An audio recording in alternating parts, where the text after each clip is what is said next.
who had the moral courage to stand up for rights, and thereby they injected a new meaning into the veins of history and of civilization. Dr. Martin Luther King. I am so proud to share this evening with you, Dr. Simpkins. I adore you.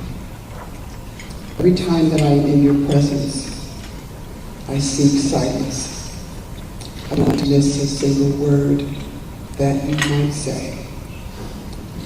But then I'm quite spoiled. I have the honor of sitting in the company of Dr. Simpkins and Dr. Maxine Sarpy and Pastor McLean on a regular basis for the Civil Rights Coalition. Somehow, the pastor will often resurface. A story just kind of seeps out of their souls.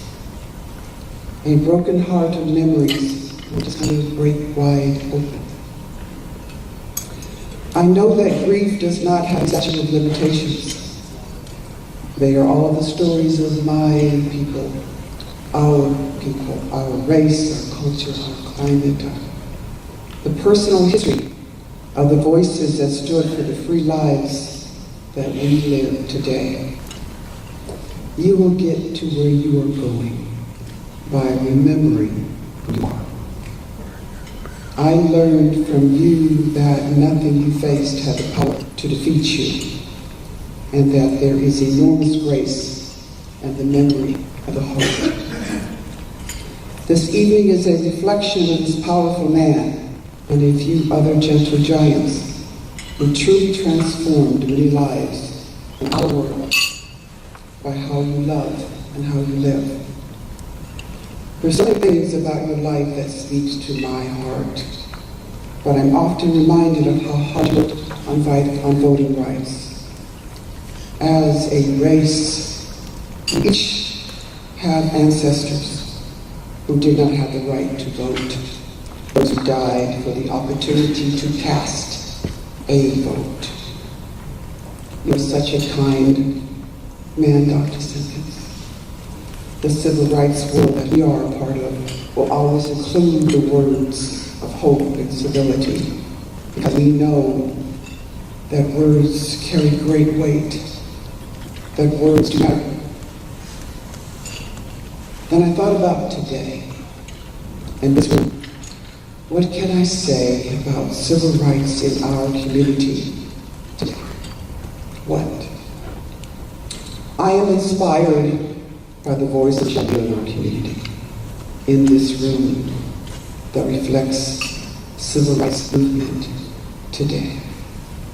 I was forced to understand that Shreveport was previously the last city in America's South to admit defeat by the Confederate flag, but sickened to see that monument that stands for our courthouse doors of justice unmarched. I know that if it had not been for the courageous leadership of Cattle Commissioner Stephen Jackson, that vote to remove this Confederate monument would not have prevailed. I cried. His quote read something like, "That moment meant to me, we were closing a very dark chapter in Cattle Parish." That's hope, Dr. Simpkins. And when a flower of hate reached his doorsteps with the reflection of a noose around his neck, and the painful N-word, and so much more that was attached to that, his response is not with anger. At his press conference that afternoon, he said, "To the persons who watched this racist message at our doorsteps, we love you." I was standing right beside him, and my heart said, "Thank you. Thank you." The civil rights world that we are a part of, words of hope and civility, words of compromise and goodwill. He is the I am not thinking about what you might be running for. I am thanking you for what you have already stood for in your short time here on earth. Civil rights is about moving forward. It's about a Confederate statue. It's about a disparity study. It's about righting the wrong. It's clearing the path for our grandchildren. I proudly chair the Capitol Campaign for the Civil Rights Museum, built in the historic Old Galilee Baptist Church, a church that was built by foreigners, where Martin Luther King Jr. visited twice. A Civil Rights Museum is a gift to an entire community, given with accuracy and care. A gift for those who are looking for answers to how and why. It honors the pain, the value, and the beauty of another place and time. We are incredibly grateful for the support of our former mayor, Cedric Glover, to welcome the announcement of this venture, and to our current mayor, Ollie Tyler, who has provided solid, consistent support and funding for the initial planning, for the architecture design, for the visibility study, an initial $500,000 federal grant to the National Park Service, plus another $325,000 in community development grants were also pledged by our Mayor Tyler this past year. A choice neighborhood grant is also in the final stages. I want to thank you for your support of this organization and this mission and for being here this evening.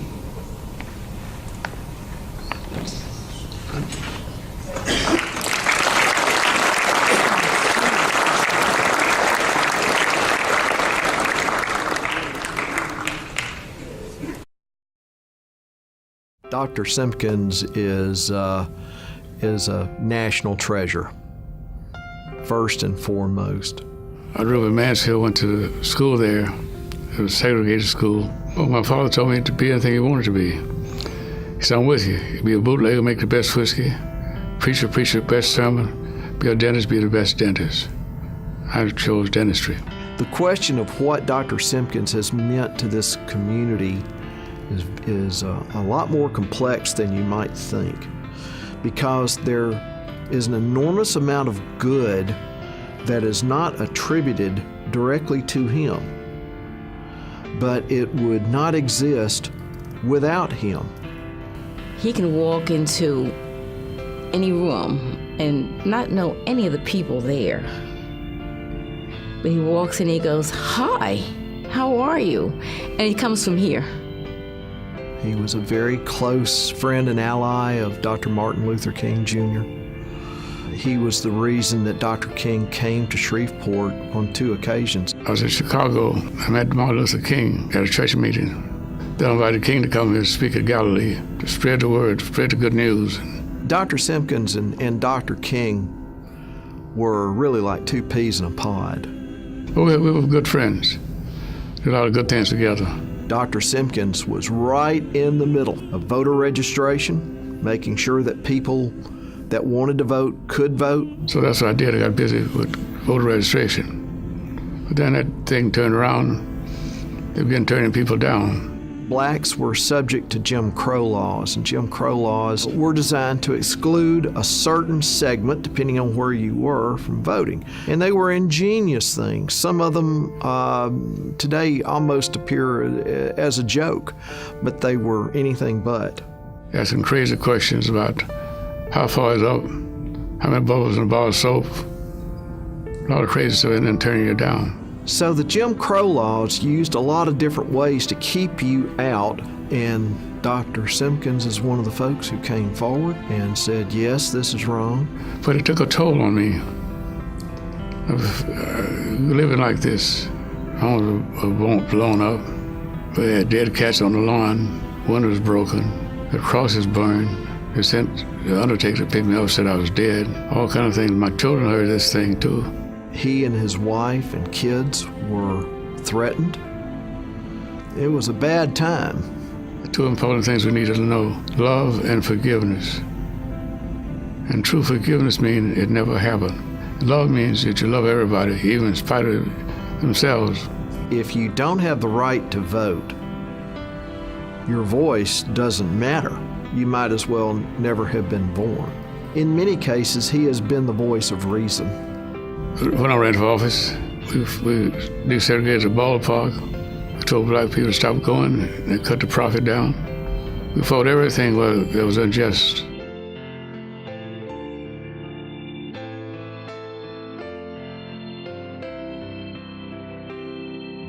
He has remained an icon, not just of civil rights, but he's an icon for the community. We were in the legislature, and I would say to him, well, you can't really say that, because if you do, they're not going to want you here anymore. And he said, I'm not answering to them. I'm answering to the people that put me here.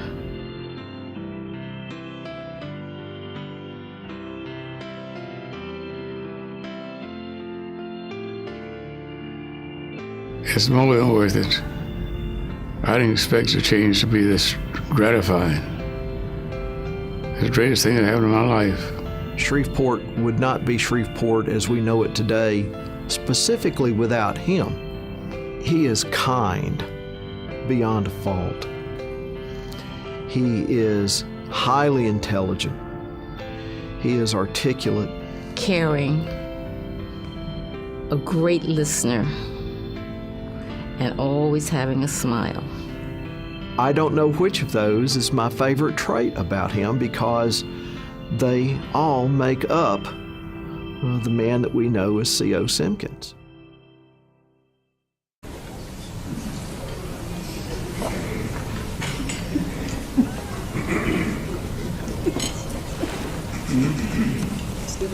Yeah, I was going to have her introduce Maxine, but she's good.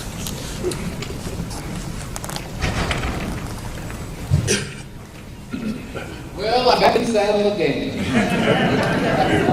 Henry Wadsworth Longfellow wrote, and I quote, "Lives of great men reached and kept, but not tamed in sudden flight. For they, while their companions slept, were toiling upward in the night." Our honoree Dr. Simpkins here, Dr. Harry Blake, and our speaker are all men who have been toiling upward in the night all of their lives. They will all join together on the stage shortly for conversations that will be most enlightening for all of us. In your program, you will find a detailed biography of all the accomplishments of our guest who has joined it here to share with us tonight. Therefore, I will not review all of these, but I will hit a few highlights, and you can review the remaining information in your leisure. Please note in the third paragraph that our printer went to sleep, and so he apparently decided to move us from the difficulties of the 60s into the 80s, because you'll note in that third paragraph they refer the Civil Rights Act and the Voting Rights Act as taking place in the 80s instead of the 60s. So, look at that.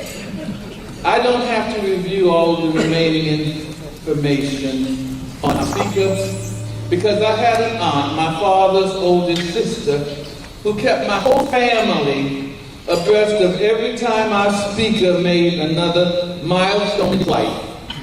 You would have thought she was his mother. But actually, my Aunt Minnie was a friend of his mother, Mrs. Daisy, and his father, Dr. Andrew. They had attended school together at Shreveport in New Orleans, some good years before it merged into Dillon University. Anytime our speaker made a forward move in his life and career, my Aunt Minnie not only called her two children and told them, but she also called all of her nieces and nephews from New York through Texas, Houston, San Antonio, El Paso, and on out to California. And she shared with all of us about her friend's son as if she thought we had never heard of a newspaper or ever seen a television. But I must admit that all of us in our family, as well as all of us across the nation, were very proud, as proud I'm sure she was. Our speaker has truly been a trailblazer, opening doors and educating others as he passed along. And I am going to allow, I've been told that our time is growing short for us, and we will be gathering with our speaker to make some comments to us this evening.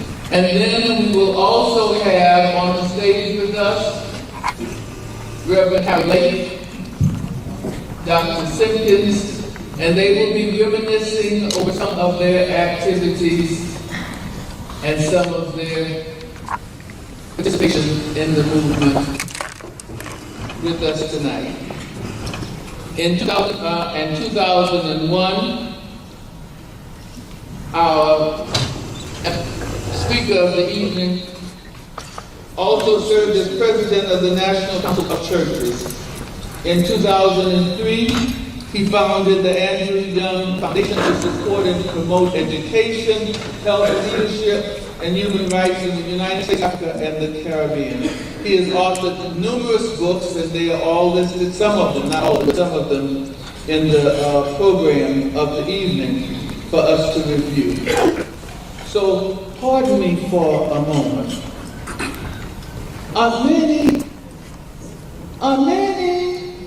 You know, my many's in heaven now. But just this few seconds. I got it now. You won't believe this thing, but just listen. Ladies and gentlemen, it is my great pleasure to introduce to you my aunt, friends, Mrs. Daisy and Dr. Andrew Young Jr.'s son, the Honorable Reverend Ambassador Andrew Jackson Young Jr. Please join me in taking a hot water to our favorite student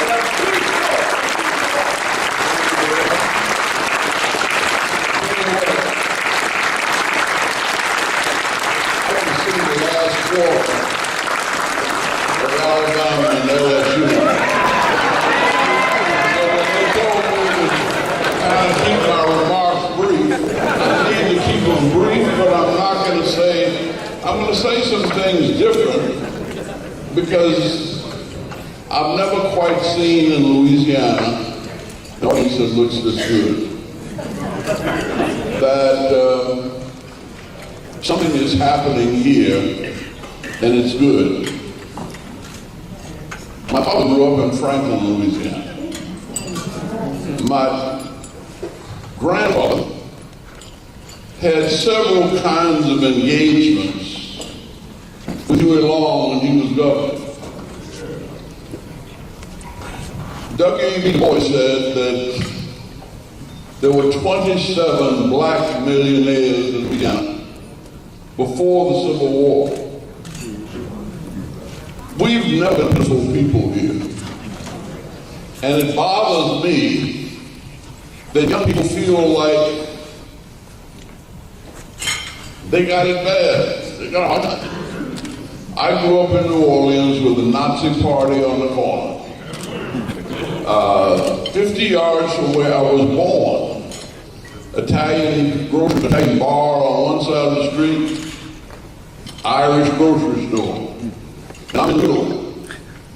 A lot of black folk lived around there, but none of them had children. So at 4 years old, my father had to say, as we passed the Nazi party and heard them hollering Hitler, these are white supremacists. White supremacy is a sickness. You don't get angry with people, you help them. You don't let sick people make you sick. If you don't understand that their sense of superiority is phony, you give in to it. You know that God made of one blood all the nations of the earth. And you have to fear no man. You fear only God. And so, that's the way Martin Luther King grew up. That's the way Simpkins grew up. That's the way almost all of us grew up But now we want to be pitiful. And we want to talk about discrimination. But the only thing that's really crazy and sick right now is politics. Medicine is doing great. Technology is doing great. Sports are doing great. Music is doing great. Pick a subject. Pick anything but politics. And we're doing very well. Now why? Because 3 kids can get in a garage and make a computer and a cell phone and end up with the biggest corporation on the face of the earth. Y'all got iPhone phones. It's just a garage full of people that came up with that. But to make political change, it takes 60% agreement. You only need a small group of doctors. You only need a small group of automobile manufacturers. So I say we're doing very, very well in every category of politics. And you are representative of that right now. Dr. King said we learn to live together as brothers and sisters, or we will perish together as fools.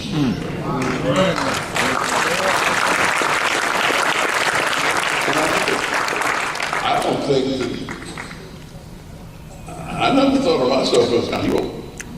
I just figured I knew better than they did. I feel like that the chair my president sometimes. I had a late mother.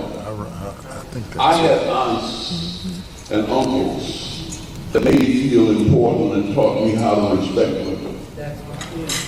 I grew up with young women who knew they were smarter than me and acted like it and helped me through school.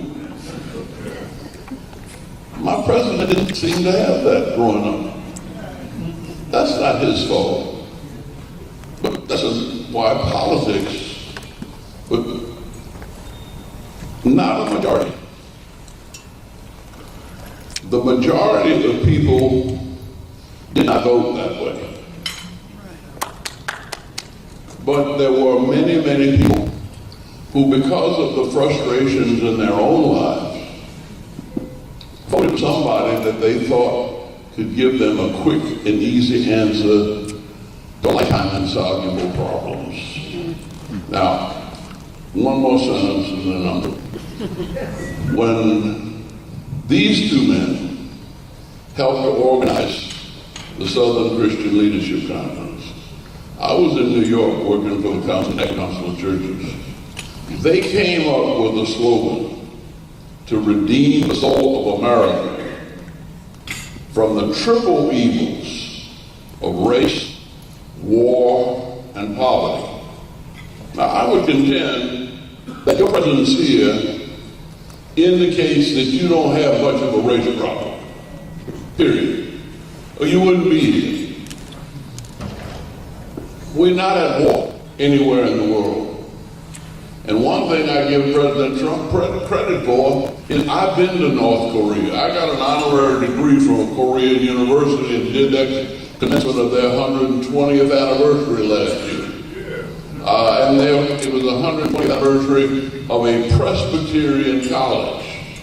And the founder of North Korea graduated from that Presbyterian college. We don't need to go to war with people like that. The president kind of calmed that fever down, and I'm grateful for it. Now, what we're dealing with now is poverty. And when we say make America great again, that means different things to different people. But the thing that disturbs me most right now is not how black people are being treated.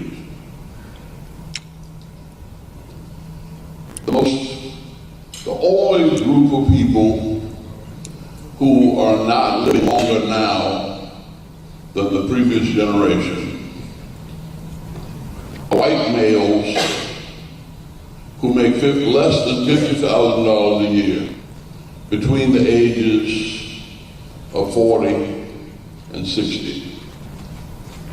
Their lifespan is going down. That's because, because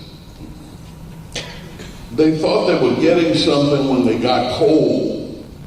And when you get coal jobs that will give you like lung disease, and you don't get health care, you'll be raped. And they're being raped by their own leaders who don't want to take a realistic view of the economic realities of our time. Now that's what you're going to have to do, but nobody can keep down in this country if you can get your credit right. Freedom in a democracy is the right to vote. And nobody can make you vote, but nobody can keep you from voting unless you let them.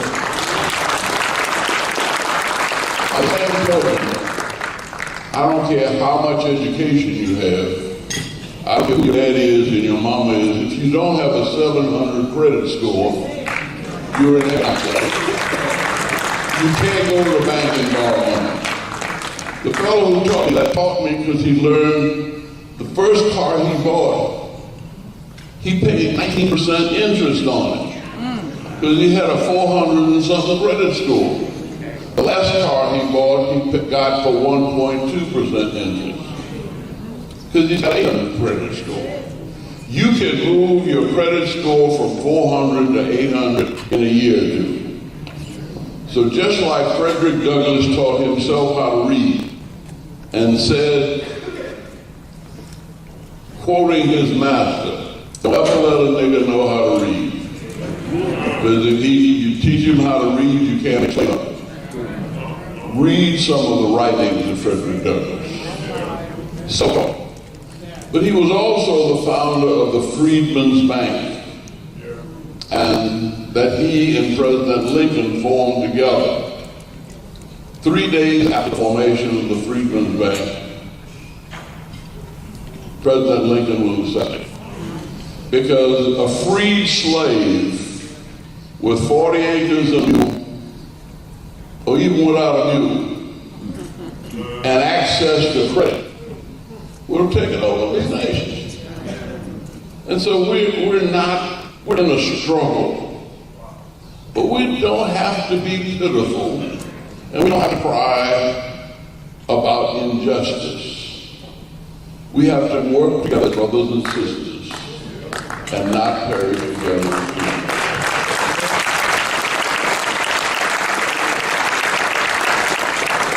I don't know, but I heard Dr. Simpkins' mom and daddy taught him that he didn't have to fear any man.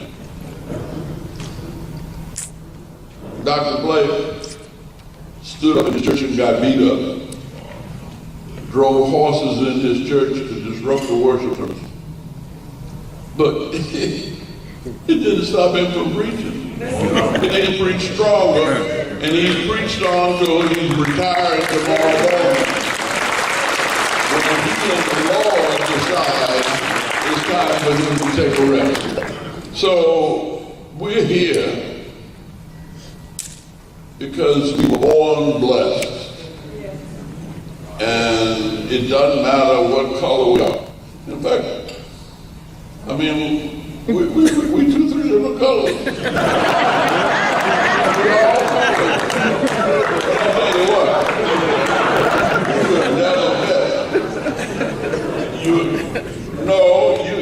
you've never met a more lovable, a more appreciated, and better men than you see right up here. We better men. We don't have to bow to any man, but I guess we do. We're here because we learned about our life and we listen to our mothers. And that's probably the key to setting us free. How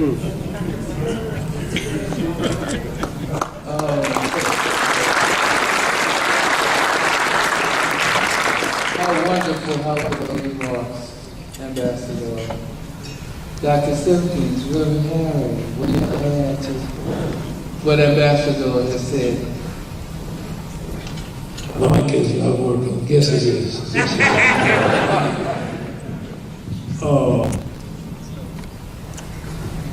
I guess what I want to say in response to what Ambassador Young has said, thank you for coming to Shreveport.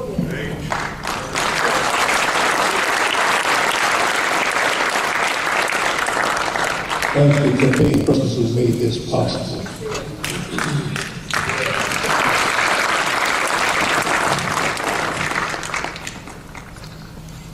My background is vastly different from Dr. Simpkins and Dr. Young.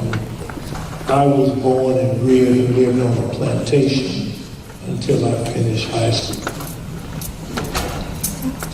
So I experienced on the plantation a form of slavery that you did not. I was thinking, I wish I could make a motion tonight and have the city of Shreveport endorse it. What we failed to say publicly and realize Dr. Simpkins is the father of the civil rights movement in Shreveport.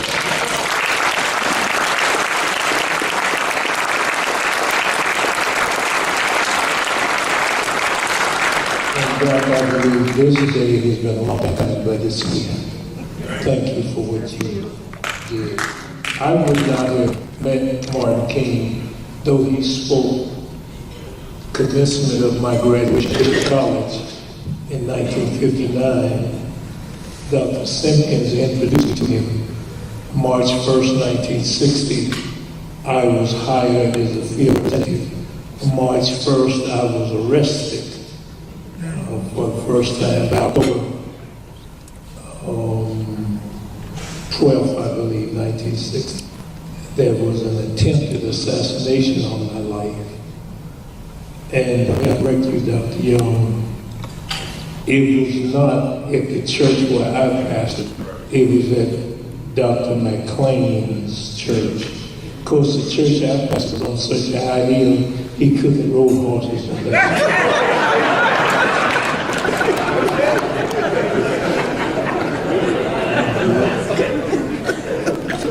I was sitting at the table reminiscing when the NAACP was outlawed in Louisiana.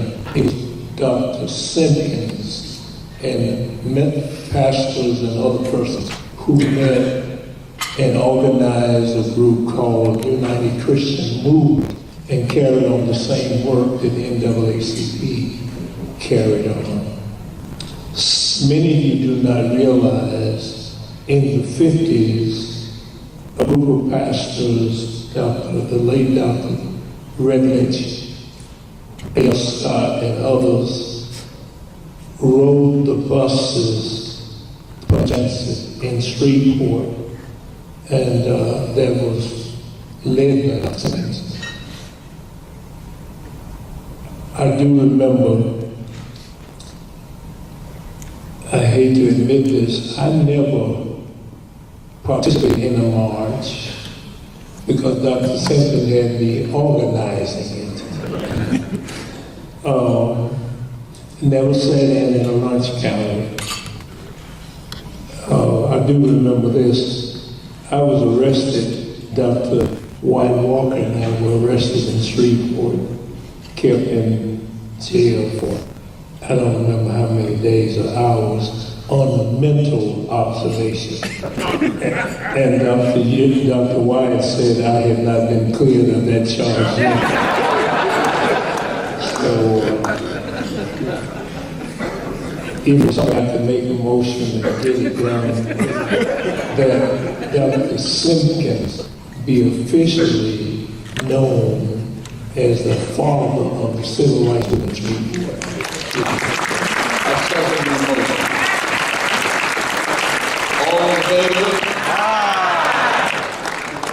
Anybody opposed? Go on. Thank you. Can I say something before you start, Dr. Simpkins?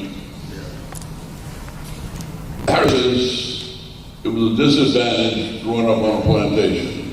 And I agree, I can't argue with that.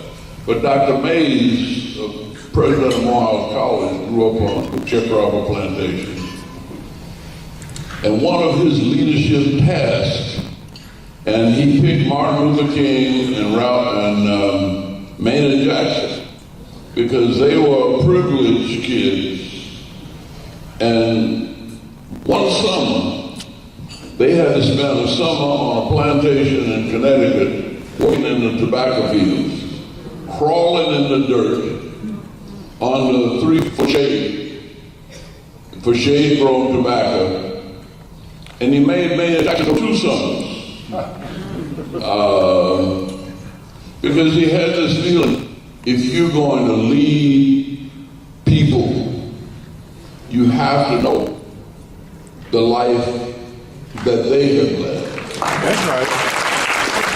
Now, I didn't grow up that way, but my daddy put me out because I'm going to get stuck. He said, no. Here's what he actually said. He said, all the preachers I know are either poor or crooked. And I don't want you to be either.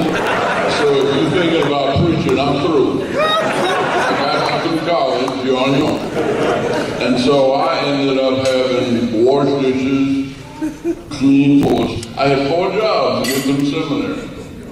But that was a blessing. And then I had my church was more country than anything Shreveport has ever seen. And so all of my members picked cotton, and they used to make me, and cutting okra is worse than picking cotton. And so, I mean, that's where I was for 3 years of my ministry before I got to SCLC. Makes my hands So I know what you're talking about. At the same time, I would never let my members feel sorry for themselves. And I never and the owners of those plantations were very, very rich people from North. And I said, yeah, but we all are God's children. And you have to pray for them when they sin, just like we have to pray for each other in church. Amen.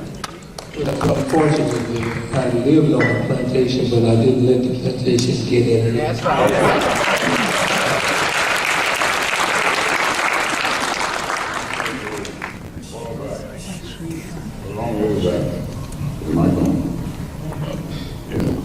It was a long way back. My grandfather in the 1980s lived in a white neighborhood in Mansfield, Louisiana. And they wanted his land. So they sent a little black dog with a rope around his neck. So nigga got out of town. He sat on the front porch. To hear more from him. So a white man came by, Calvin Scott, who was the Justice of the Peace, came by. He said, well, Steve, I'm not with this group. They're getting me. What do you want me to say? Tell them. I would say nothing. Sit on the front porch with a gallon of whiskey and chocolate. So he said, see, I'm going downtown. I said, what do you want me to tell him? Don't come on, because I'm downtown with you. In the church, Reverend Blake, was my first encounter with segregation. You know, in the Baptist church, they have what called a mourner's bench. And when Christians sat on the mourner's bench, well, there were 9 of us on the mourner's bench. And then somebody come in who was righteous, come in and pray for you. Some of us all get down on our knees and prayed for me. I knew she didn't have it because she loved me stuff like that. So I wanted to make it a join, but I didn't feel no religion, I didn't feel nothing. So I didn't do nothing. So my seat every Sunday was on it, by myself. I paid a ticket at the door by myself. So finally, Mrs. Berger, who worked for the Du Bois family, wanted to come to church to celebrate her retirement. So they told me, the person told me I sit on the bench every Sunday, every my seat, my permanent seat. So finally, the white folk came to the church, and guess where my seat was? In the back of the church. So I said, my grandmother, I went to church, garden room, heart was moving. So one Sunday morning, I was in Central down to church. They said, precious Lord, take my hand. You know it was scary. I felt something in it. Then I joined church, but I felt good by church.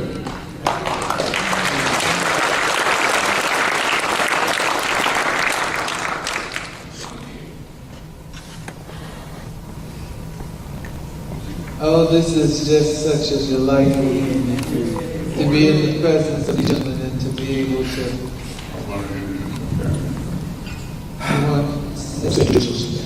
Yeah. The man was so gracious to give me an award. I want to meet the person who really was my back, my soul, my daytime. Appreciate it.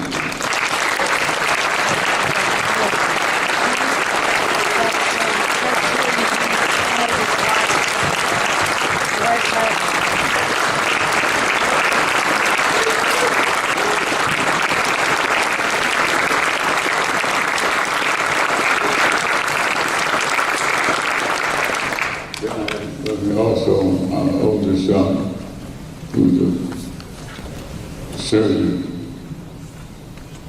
and also my best friend, Chuck Simpkins.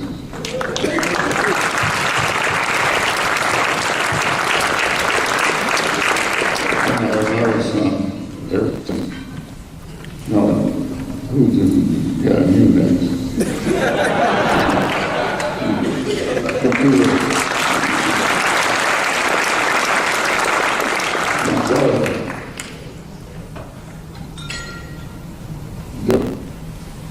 Who was told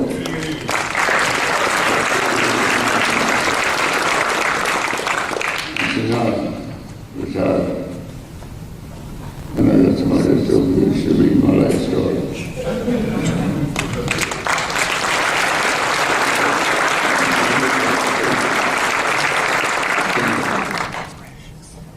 And also my grandson.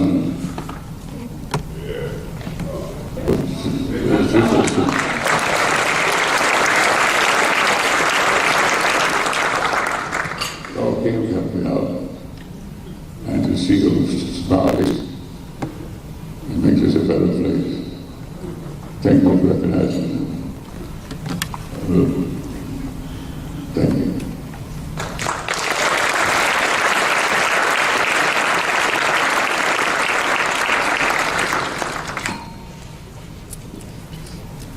Maxine, may I publicly thank you when I was beaten at New Union Church. I guess I was your first patient you served my head at the time.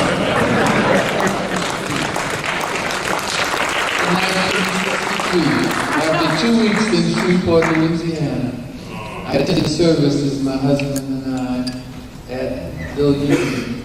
We returned home from service. We heard the horses running up and down the steps of the church as we went inside. When we got home, we got a call, my husband got a call from Andrews asking that he return to the church, that Dr. Harry had been beat up by some of the officers of the mission in the church. And so we returned to the church, and we lived about 5 blocks from the church, and said, hurry, hurry, We had to get them, as we said, as soon as we get there, put in the front, they'll still be there. And you thought like officers going out to war.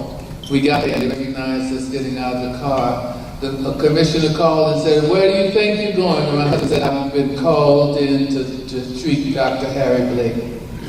And when we got in, they couldn't bring him out that night because all the officers were still out there. But God works in mysterious ways to perform. My husband's office at that time was in the educational building of the Little Union Baptist Church. And his office was the first room next to the church.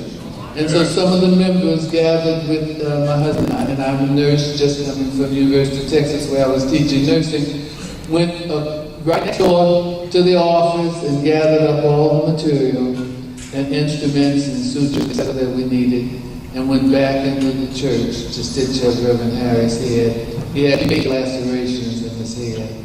And the next day was taken to Dallas to the hospital because he couldn't go into a hospital that night here in Shreveport. The guy's good.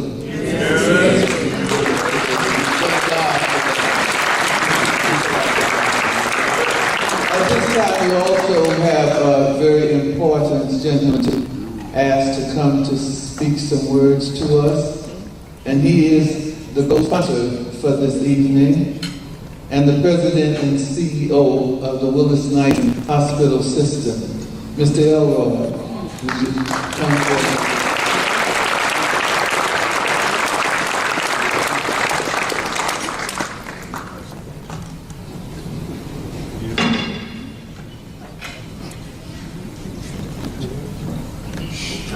I know the hour's late, but I'll just bear with me for 5 minutes.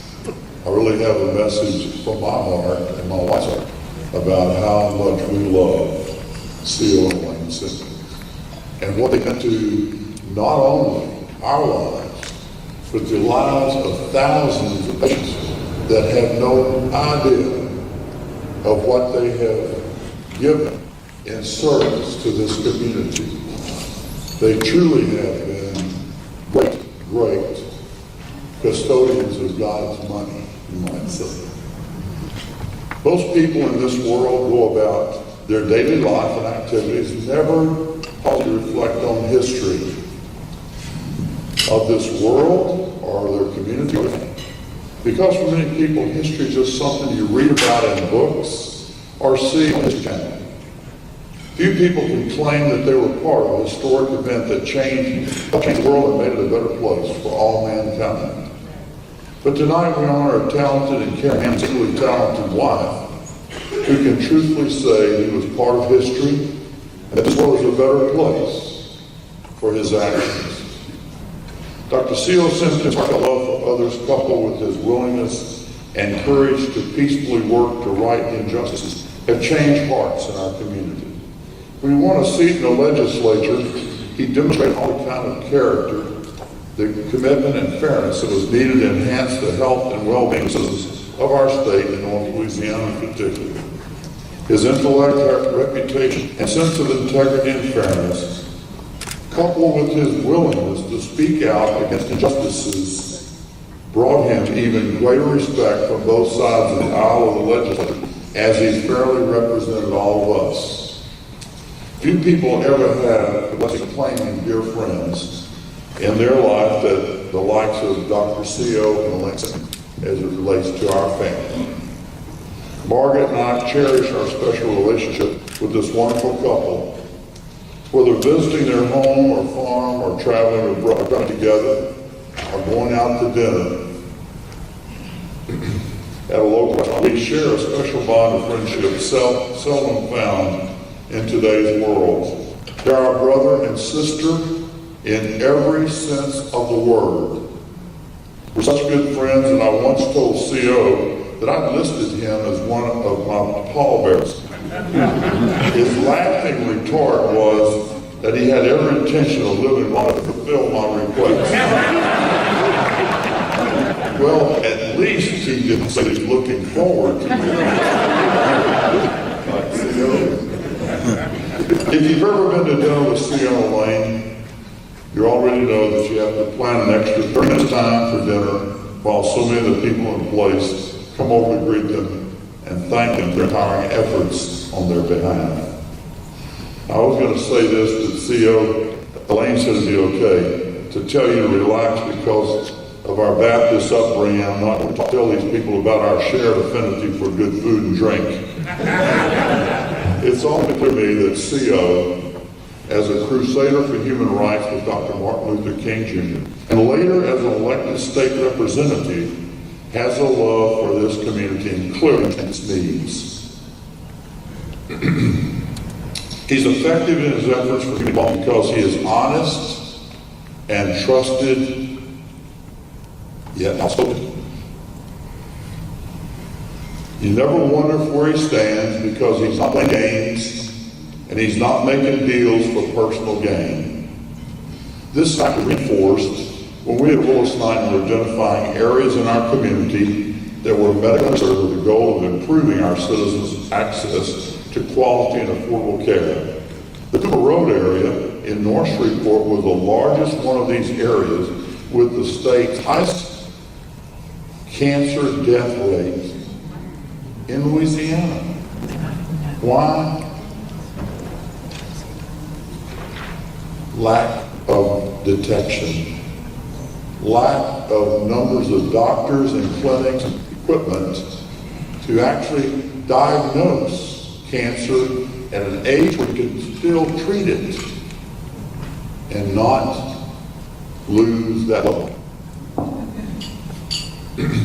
The area encompassed a large population with only one part-time dedicated physician and little medical equipment.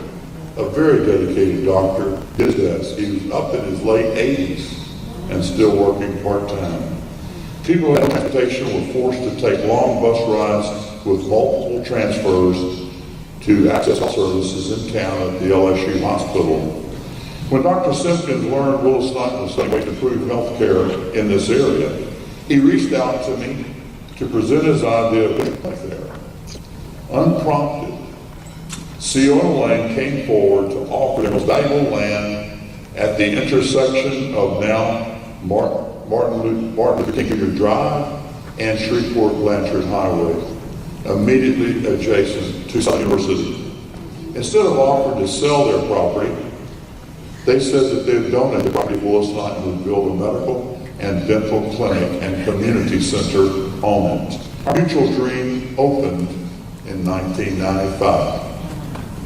Unlike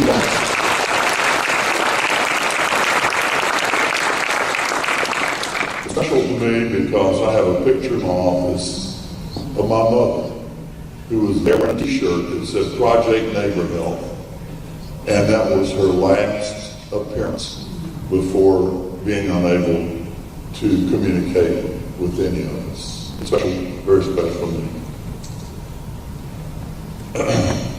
Our mutual dream, like I say, in 95, but unlike many donors of property, CO Lane did not stipulate that the new clinic and community center bear names. Now that's generosity without recognition.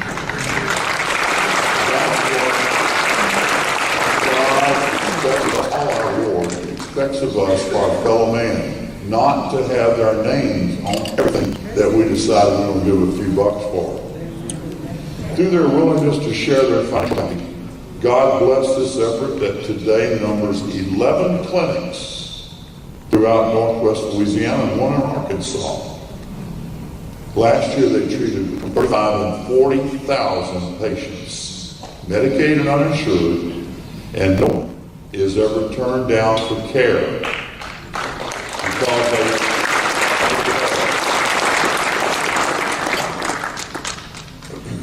CO and Elaine put their hearts and money to work for the less fortunate of our region, never expecting that their initial generosity would be housed with such tremendous and successful works. And the only non-governmental supported clinics in Louisiana, with all expenses paid through Willis Knighton's pledge of its profits. We observed our 20th anniversary by surprising CO and Elaine by renaming our first health center as the Simpkins Community Health and Education Center. We have great staff there, at our Pier Avenue and our main facility there on Dr. Martin Luther King Drive. And it's under the medical directorship of a really fine young man, a Shreveport boy. That went through school, I say Shreveport man, and boy, grew up right here with us and took over as the man leading the medical directorship of that clinic. Dr. Dixon, would you please stand?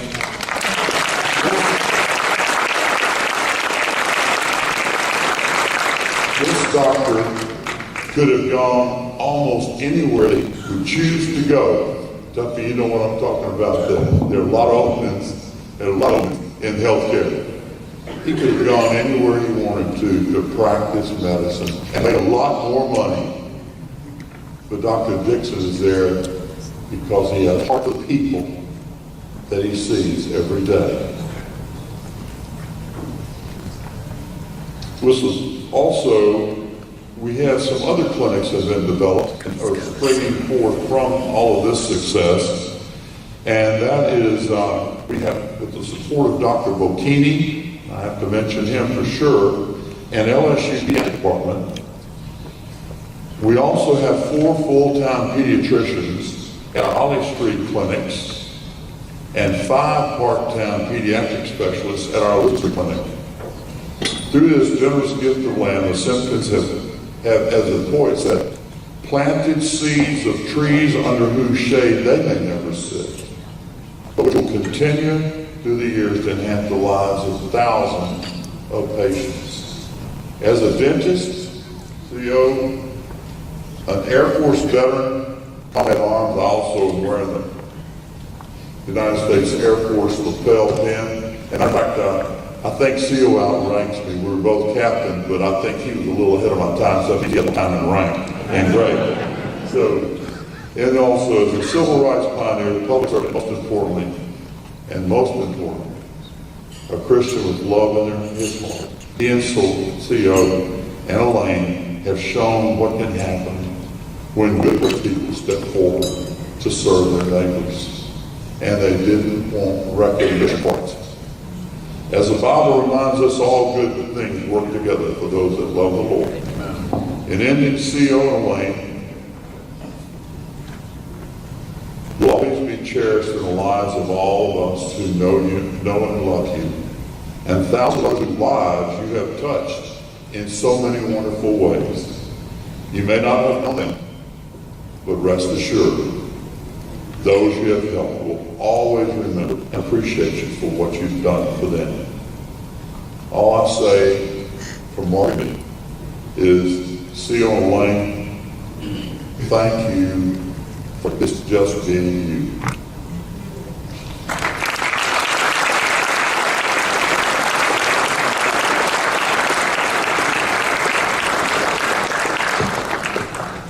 We're going to be beginning to close out. Would any of the children have anything that they would want to say before we do?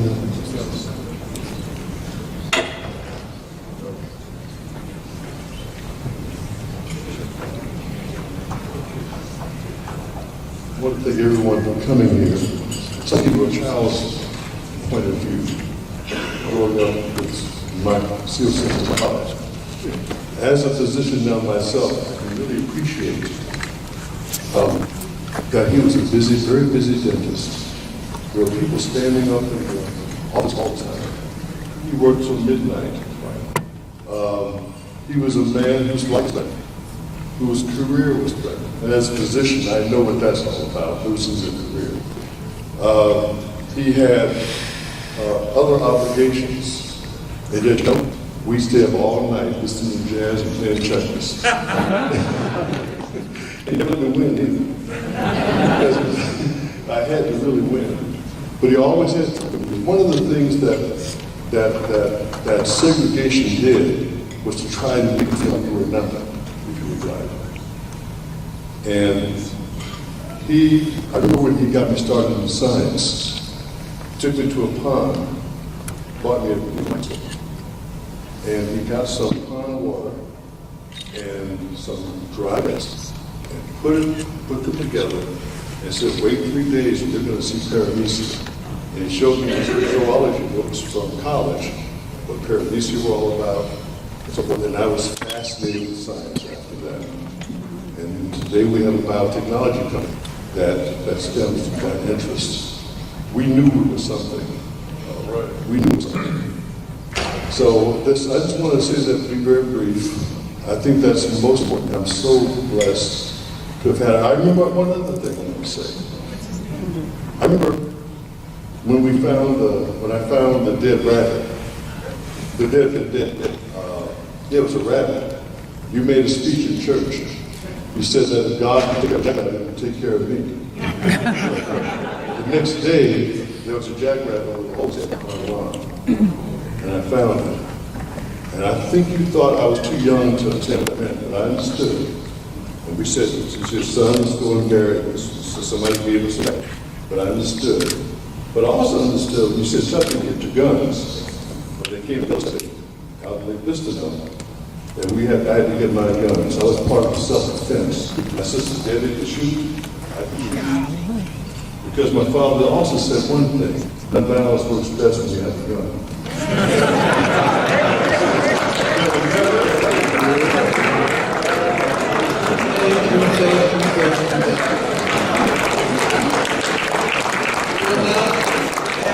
Debbie Allen, the Executive Director of the North Louisiana Civil Rights Coalition, to have remarks at this time.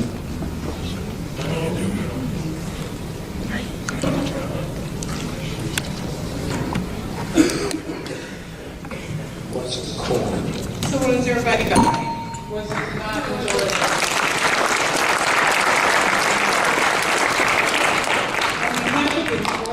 Civil Rights Coalition Board of Directors, I would like to thank you for your support of the evening, honoring our hero, Simpkins, the man we know as a living legend and co-founder of the North Louisiana Civil Rights Coalition. In 2013, Dr. Simpkins, Dr. Harry Blake, Ms. Maxine Sarpy, and Dr. Zeke McLean came together to organize a week of events commemorating the 50th anniversary of Voting Rights Act. The series of events brought together many old friends from the local civil rights era. After the week of events, they realized there was still much to do. It was at that point Dr. Simpkins proclaimed, we're going to make the Old Galilee Baptist Church into a civil rights museum. It was because of Dr. Simpkins' vision and leadership. 4 years later, we are here making that museum a reality and celebrating the life of a true civil rights icon. While waiting for the Old Galilee Baptist Church to be repurposed into a museum, we have established a thriving education program, an oral history program, and in 2017, our program director, Dr. Nikita Williams, recorded 25 oral histories of local civil rights heroes. Many of these people were 90 years and older. If you know someone who was active locally, please email or call the number your handouts in front of you. We'd love to hear from you. Over the past few years, we've also shown the documentary covering the local civil rights history beyond Galilee to over 1,000 Title Pair students.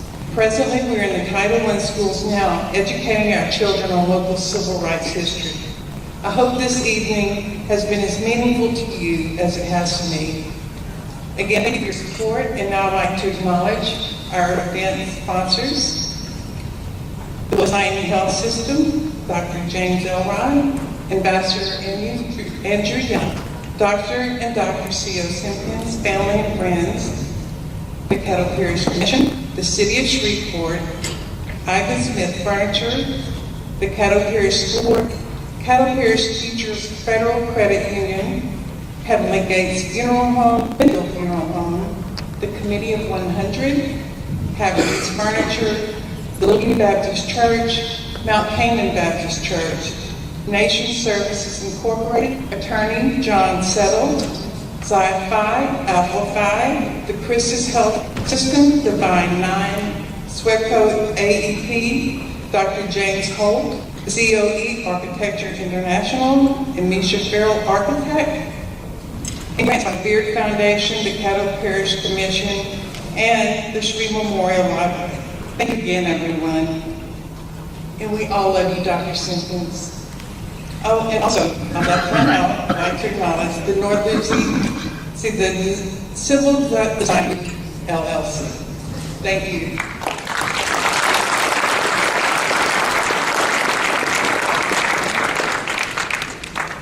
Maxine, may I mention one thing that I learned from my wounding in the church? That wounds are temporary. They result into scars. Scars are permanent, but they remind us that God brought me through.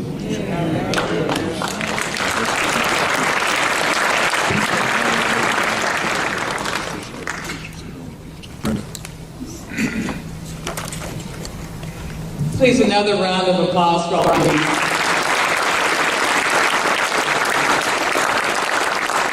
I know if you're like me, I want to get a picture, and the light's not quite good with my cell phone, so I'm like, oh, come on, I want to get closer.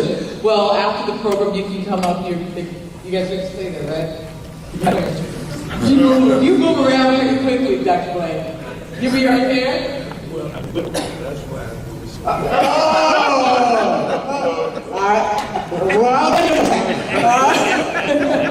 All right, so please stay, please come and take pictures and again, briefly give anyone to our honorees. Are you ready to stretch your legs and sing? Let's do it. Let's do it. Has this not been a wonder? Are you not glad that you spent time here this evening? Awesome, ma'am. So I'd like the Crystal, come on and sing. Go behind you if you want to sneak in.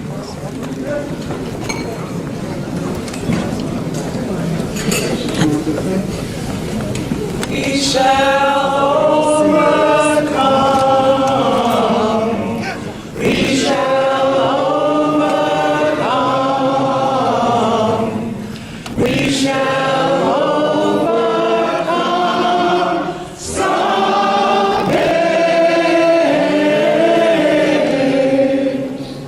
Oh, deep in my heart, I will believe. We shall overcome someday.